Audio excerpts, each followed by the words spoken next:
Bharatiya Janata party के राष्ट्रीय प्रवक्ता डॉक्टर सैयद जफर इस्लाम का बड़ा बयान आया है। भाजपा जिला कार्यालय पर भारतीय जनता पार्टी के राष्ट्रीय प्रवक्ता डॉक्टर सैयद जफर इस्लाम की 3 राज्यों में बीजेपी की प्रचंड जीत के उपलक्ष्य में प्रेस वार्ता की।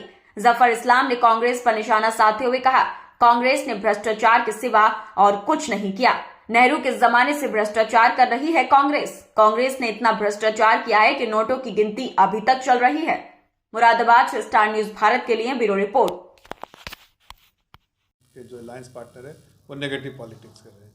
आपको आज शायद आपने पढ़ा होगा कि अब तक 3-4 दिन हो गया, गिनती अभी भी चल रही है। करप्शन में जो सबसे तेज करप्शन के जो बादशाह हैं वो कांग्रेस में बैठे हैं। और आपको पता है झारखंड के साहू जी का, जिन्होंने अभी 250-300 करोड़ तो गिनती हो चुकी है और अभी भी गिनती चल रही है। गिनती खत्म नहीं हो पा रही है कि कितना पैसा उन्होंने करप्शन के द्वारा बनाया। ये कांग्रेस पार्टी का सही चेहरा है कि वो करप्शन को ही बढ़ावा देते हैं। नेहरू जी के समय से जीप स्कैम, तो और कई तरह के स्कैम, हेलीकॉप्टर स्कैम, कई ऐसे स्कैम हुए। तो एक बार 2013-14 में पूरी दुनिया में कांग्रेस पार्टी को कहा जाता था party of scams and scamsters. ये हम नहीं कह रहे, ये हमारे भारतीय जनता पार्टी की किसी की भाषा नहीं है। ये ग्लोबल लीडर्स कहते थे कि इंडिया में एक पार्टी है और उस पार्टी का जो डिफाइन करना है, बताना उस पार्टी को, तो कहना पड़ेगा party of fraud and fraudsters, scam, government जो fraud of fraudsters and party of scam and scamsters, ऐसे कहते थे। तो आज वहाँ से जिस तरह से आदरणीय प्रधानमंत्री जी ने एक पॉजिटिव पॉलिटिक्स की, देश की जनता के हित में, राष्ट्र हित में और जो राज्य हित में और जो जनहित में काम किया, तो करप्शन को ज़ीरो टॉलरेंस हमने जो प्राथमिकता बनाई कि इस करप्शन इस देश से जड़ से उखाड़ना है, उस दिशा में हम काम कर रहे हैं। अभी भी हम ये नहीं कह सकते कि 100% करप्शन खत्म हो गया, लेकिन उस दिशा में काम करें। जब ईडी कार्रवाई करती है तो उनको तकलीफ होती है।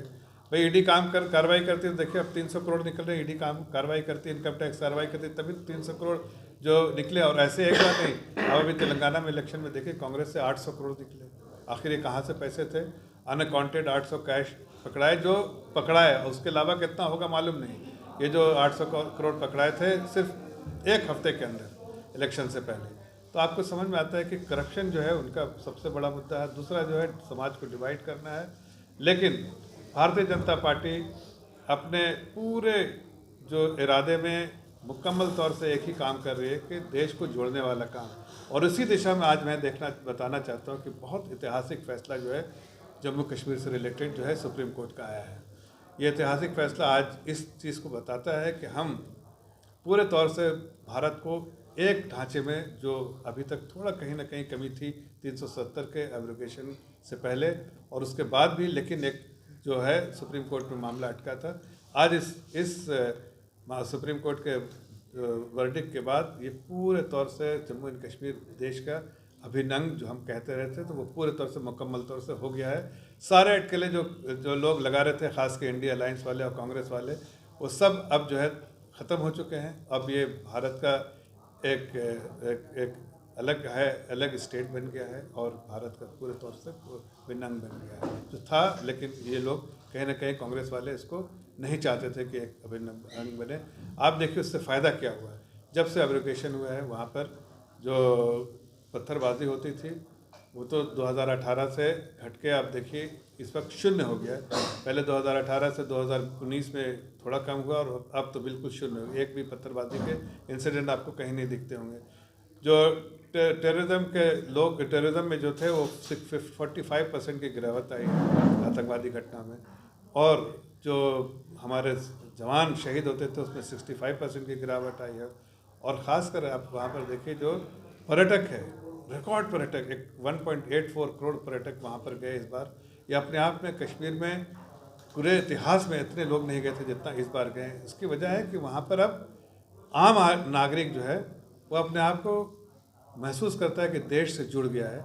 देश में जो सबका साथ, सबका के लिए प्रयास, सबका विकास जो होता है अब जम्मू कश्मीर के लिए भी हो रहा है। और आदरणीय प्रधानमंत्री जी ने इस बारे में जिक्र भी किया कि हम उसके लिए कमिटेड हैं, पूरे तौर से कमिटेड हैं कि हम जम्मू कश्मीर के लोगों के उत्थान के लिए काम करेंगे।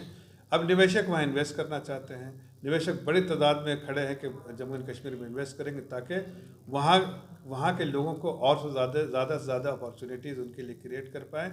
और जम्मू कश्मीर भी अभी जो उसमें ग्रोथ है, जिस तरह से तेज़ी से ग्रोथ हो रहा है, आप आने वाले दिनों में देखिएगा कि वो एक ऐसा देश का एक ऐसा हिस्सा बनेगा जहाँ बहुत ज़्यादा प्रगति हो रही है और वहाँ भी बहुत ज़्यादा जो अपॉर्चुनिटी है, जो देश के अलग अलग हिस्सों में जैसे अपॉर्चुनिटी को सरकार जो है निखारती है, वो वहाँ भी निखारेगी और उसका फ़ायदा जो है आम नागरिक को भी होगा। लेकिन कांग्रेस पार्टी बहुत कोशिश की, किसी न किसी इस चीज़ किस तरह से